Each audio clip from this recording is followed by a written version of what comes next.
Supercar modify করতে lakh lakh dollar, আস্ত একটা দ্বীপ কিনে ফেলা, কিংবা এমন সব বাড়ি যার দাম শুনলে মাথা ঘুরে যেতে পারে।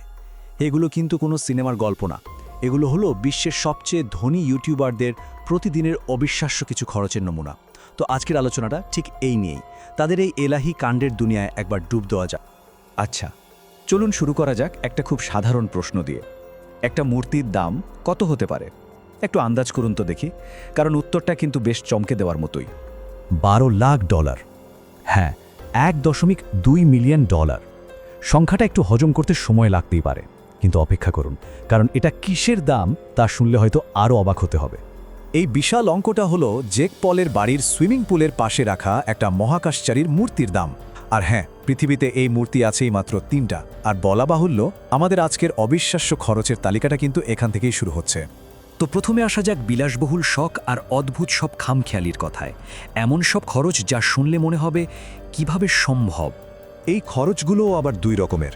একদিকে আছে আইশো স্পিড, যে কিনা গেম খেলতে খেলতে উত্তেজনার বশে ভুল করে একটা রোবলক্স আইটেমের জন্য খরচ করে ফেলে $2,20,000। আবার অন্যদিকে আছে জেডিসি, যিনি জেনে শুনে $1,11,000 দিয়ে বিশ্বের সবচেয়ে দামি কলমটা কেনেন।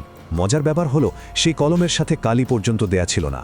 দুটোই অবিশ্বাস্য, কিন্তু একেবারে দুই ধরনের পাগলামি। $80,000। এই টাকাটা কিন্তু কোনো গাড়ি, ঘড়ি বা গয়নার জন্য খরচ হয়নি, হয়েছে একজনের প্রিয় পোষ্যের জন্য। ঘটনাটা হলো, পিউরাইপাই যখন জাপানে শিফট হচ্ছিলেন, তখন তার প্রিয় পাগ এডগারের ওজন একটু বেশি হওয়ায় কমার্শিয়াল এয়ারলাইন ওকে নিতে রাজি হচ্ছিল না। তো উপায়? সমাধানটা সহজ। $80,000 খরচ করে শুধু একটা ফ্লাইটের জন্য একটা প্রাইভেট জেট ভাড়া করে নেওয়া হলো। ভাবা যায় পোষ্যের আরামের জন্যও কি পরিমাণ খরচ করা যেতে পারে। যারা দামি গ্যাজেটের রিভিউ করেন তারা নিজেরা কি কেনেন দেখুন।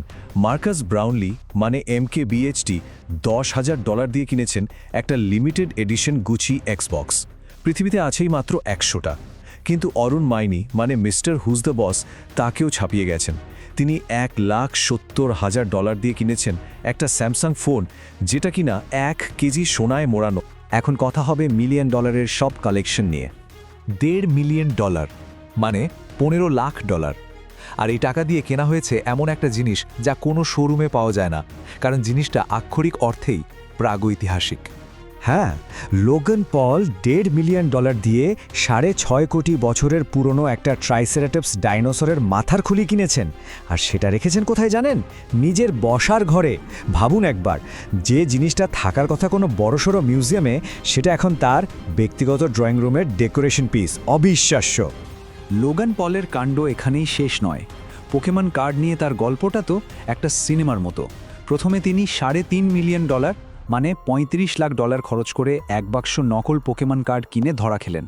কিন্তু তিনি কি দমে গেলেন? একদমই না। মাত্র 6 মাস পরেই তিনি $5.3 মিলিয়ন দিয়ে বিশ্বের সবচেয়ে দামি পিকাচু ইলাস্ট্রেটর কার্ডটা কিনে ফেললেন। শুধু তাই না, সেই কার্ডটা এখন তিনি গলায় চেন বানিয়ে।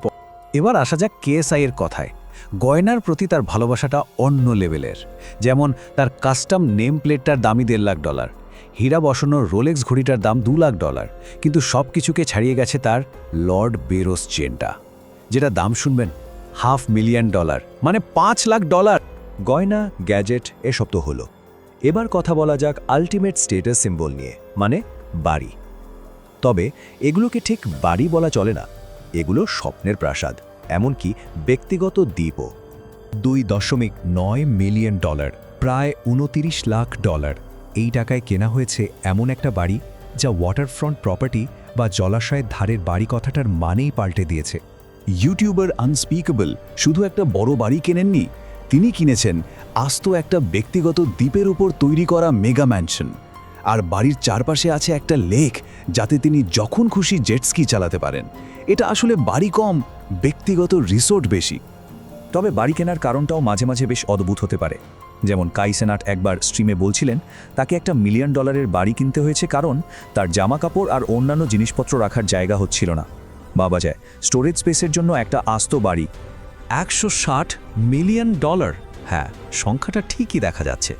বিভিন্ন উৎস অনুযায়ী এটাই জেক পলের কেনা নতুন প্রাসাদের দাম।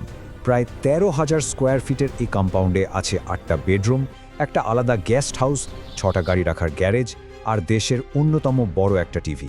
লোকে মজা করে বলে এই বাড়িতে ঘুরতে গেলে নাকি ম্যাপ লাগতে পারে। তবে এই তালিকার শেষে এমন একজনের কথা না বললেই নয়, যিনি এই খরচের খেলাটাকেই একটা অন্য মাত্রায় নিয়ে গেছেন। তিনি হলেন মিস্টার বিস্ট। মিস্টার বিস্টের খরচের ধরনটা একটু দেখুন। তার এক একটা ভিডিও বানানোর বাজেটই প্রায় $2.5 মিলিয়ন। তিনি শুধু খরচই করেন না, গৃহহীনদের জন্য 100টা বাড়িও বানিয়ে দিয়েছেন। আবার নিজের কন্টেন্ট বানানোর জন্য গড়ে তুলেছেন $40 মিলিয়ন এক বিশাল স্টুডিও। তার ক্ষেত্রে খরচটা শুধু ব্যক্তিগত বিলাসিতা নয়, এটা একটা বিশাল বিজনেস মডেল আর সমাজসেবার অংশ।